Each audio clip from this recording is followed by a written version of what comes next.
Thanks for staying with us here on KCTV5 Plus in Kansas City. You are in for a treat this weekend as one of the funniest men out there will be performing at the Funny Bone tonight through Sunday. Now, you might know him as Daryl Philbin from The Office. We drew a big crowd because we have a lot of Office fans in the newsroom.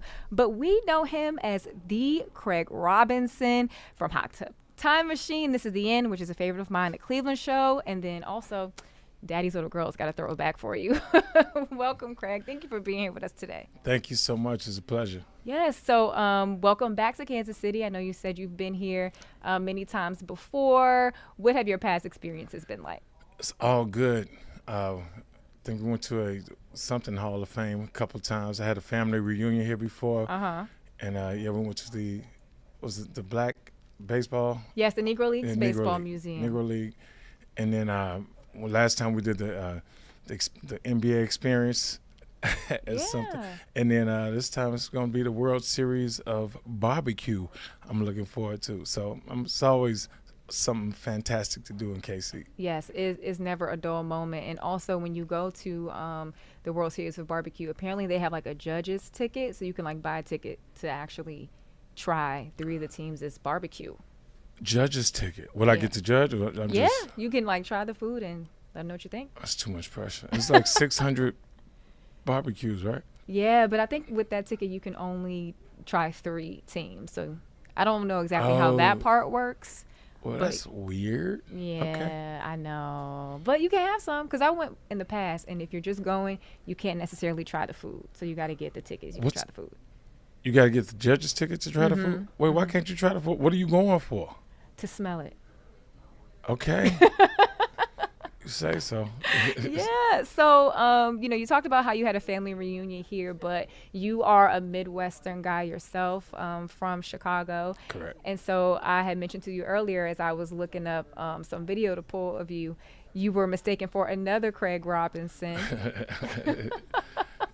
Michelle Obama's brother. Michelle Obama's brother. Yeah, that's happened before. One time, I was dating this girl, and she called me up. She was crying. She was like, "Who is Kelly Robinson?" I was like, "What?" She's like, "Who is Kelly?" I don't know. You don't know Kelly Robinson? It turns out, I guess, Craig Robinson, Michelle Obama's brother, had gotten divorced and then married a lady, Kelly Robinson. I think that's what happened. But they were showing this article, and my picture was on there.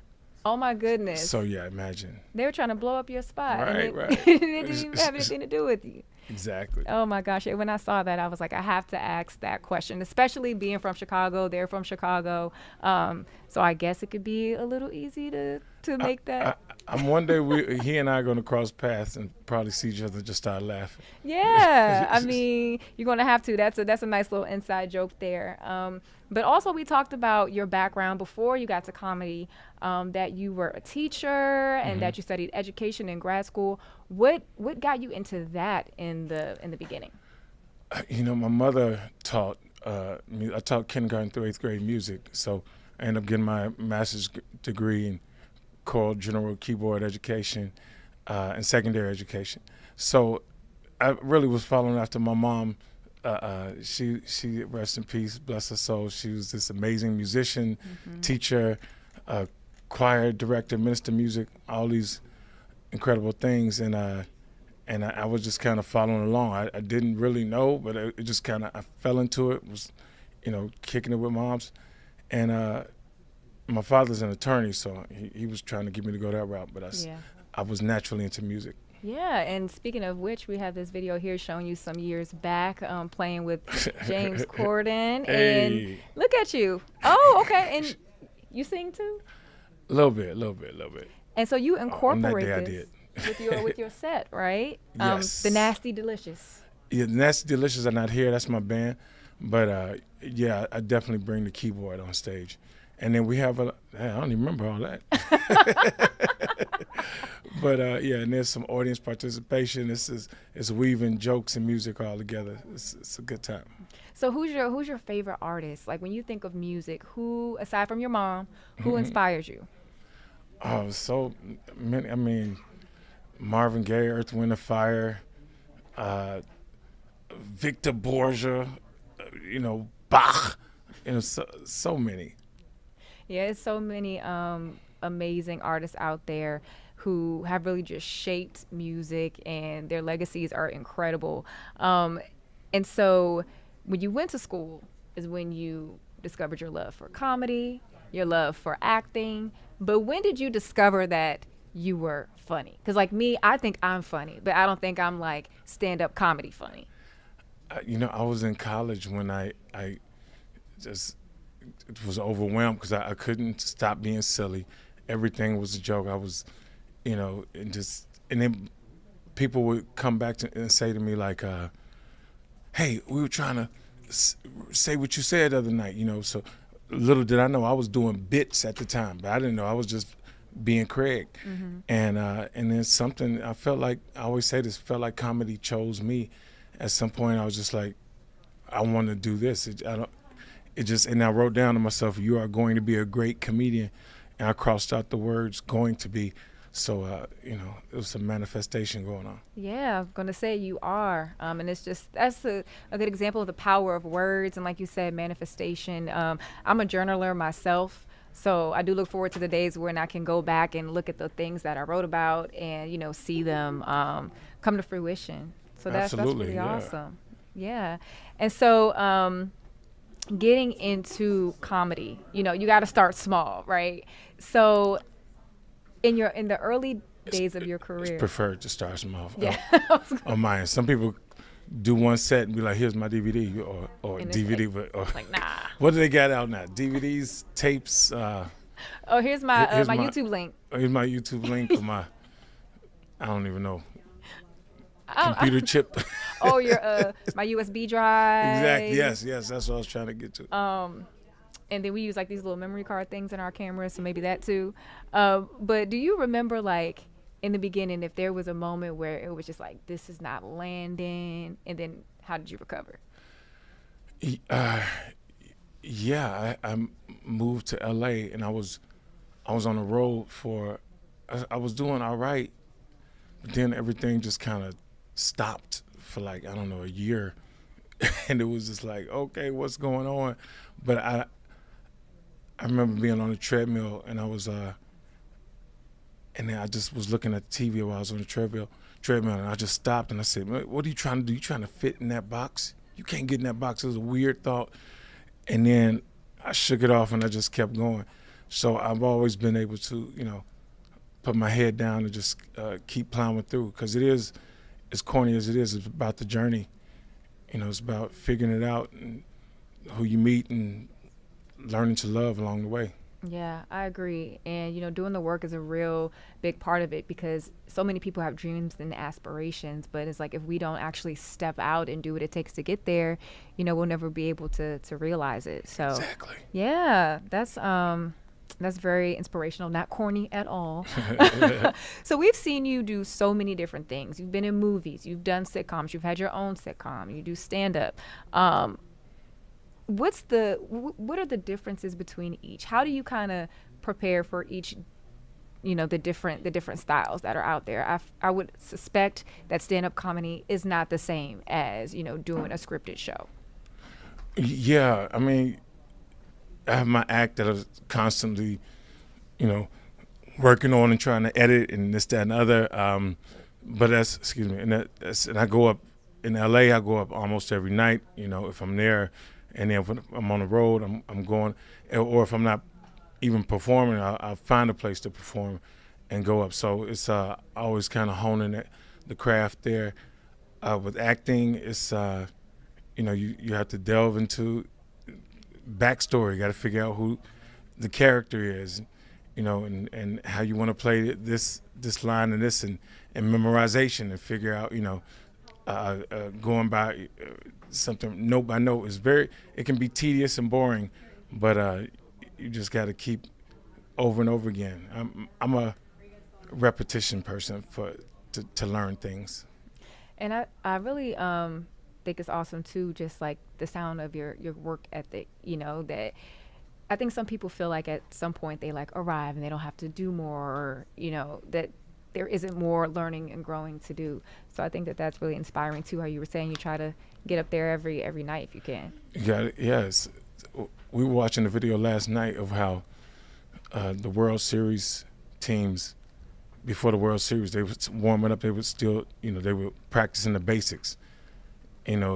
Top athletes in the world in baseball still going over the basic moves and the fundamentals. Mm-hmm. So yeah, you can never forget those. I always gotta, keep sharp.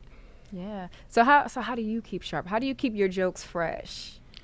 Well, once you see the show, you tell me if they're fresh Okay. or not. But you gotta find a way to relive them, to tell them like it's the first time you're telling them, but with the confidence of knowing that you know what you're doing. Mm-hmm.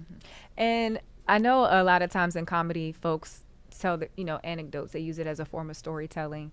Talk about the importance of storytelling in comedy. It's communication.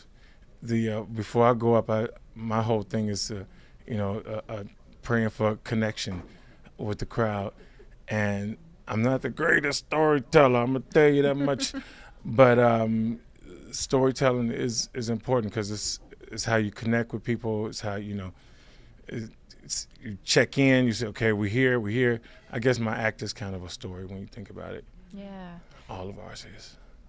So over the summer, you told the people that you were quitting comedy. Mm. What was that all about? Well, there was it was a shift in focus to do this thing with AT&T, Mm-hmm. but I couldn't stay away too long, clearly.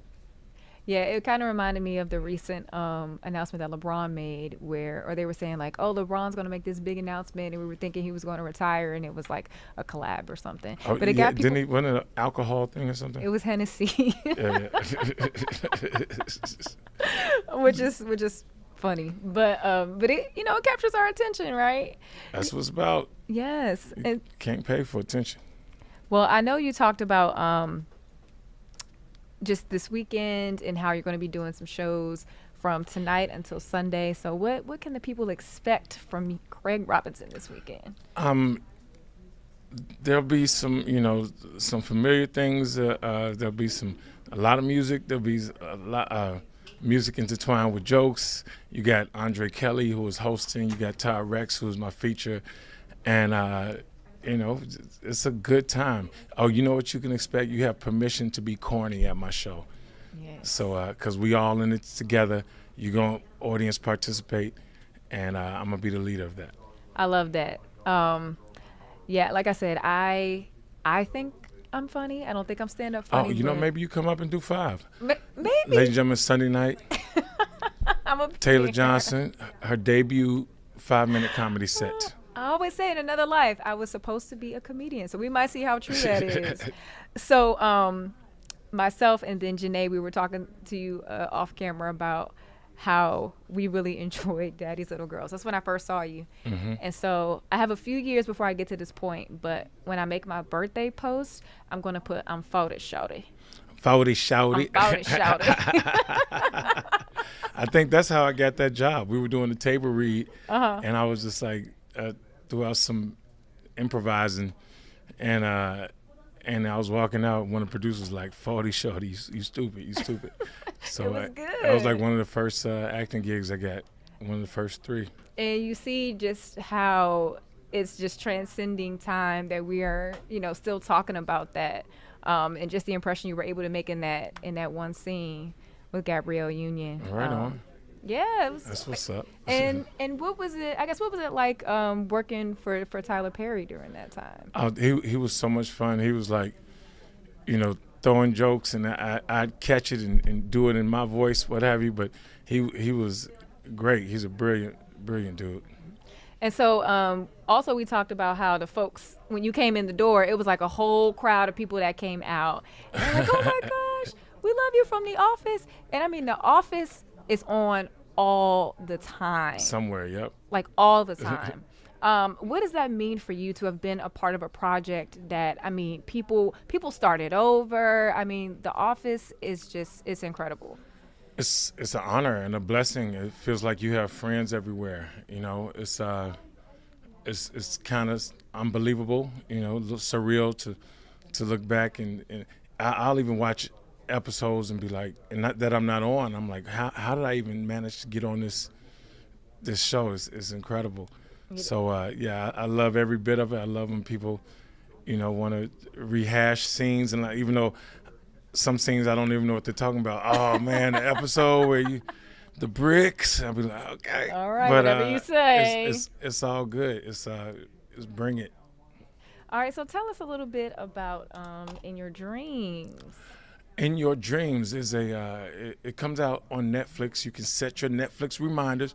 November 14th is animation. I play a character called Baloney Tony. I am a stuffed animal, a stuffed giraffe, and I get silly in this one. It was so much fun. It's the cutest movie I've ever been a part of. When I tell you, it's this brother and sister, as you can see there, who they end up lucid dreaming because the sister's trying to figure out how to save her family. Some adult themes in there like parents fighting and stuff. Mm-hmm. It's really amazing. Alex Wu's the director, and it's just a magical, beautiful experience. And I hope people, family's gonna dig it. I hope people just catch it and run with it. I love that, Baloney Tony. Baloney Tony, watch out. This Christmas, y'all, get your Baloney Tonys. Yes. And so just before we go, what would you like to share with the folks watching today? Just those who have supported you up until this point and who will be coming out to the show this weekend. Thank you. Thank you for the support. Thank you for, what you did. If you keep going, thank you. And if you come on out, I'll see you. And thank you. Yeah. But it's a lot of love that I'm shown, and I truly appreciate it. Thank you. Yes, and with that being said, this weekend, Craig Robinson will be at the Funny Bone. Let's see, that's Friday through Sunday. Tickets run between $36 and $54. Is that what I see? Yep, so some jokes, some music, some audience participation. I might get my big break on the stage. You just never know. Ain't no mic. You show up, you going up. Come on now. Yes. So I hope. If not that, you could do a song. Oh, you know what? I can't sing, but I was in the choir in high school. Oh, well then you can sing. Church people are like the best supporters. What? I know, right? By the second let them verse, use you.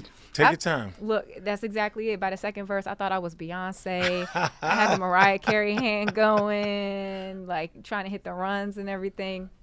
That was a one-time moment there. Oh, hit it up here. Sometimes I get tempted to do that here with the mic. It's got that look. Come on now, you got this. The TJ Show. Well, thank you so much, Craig, for coming up and chatting with us. This was so much fun. And we are going to take a break, and we'll be right back. Thank you.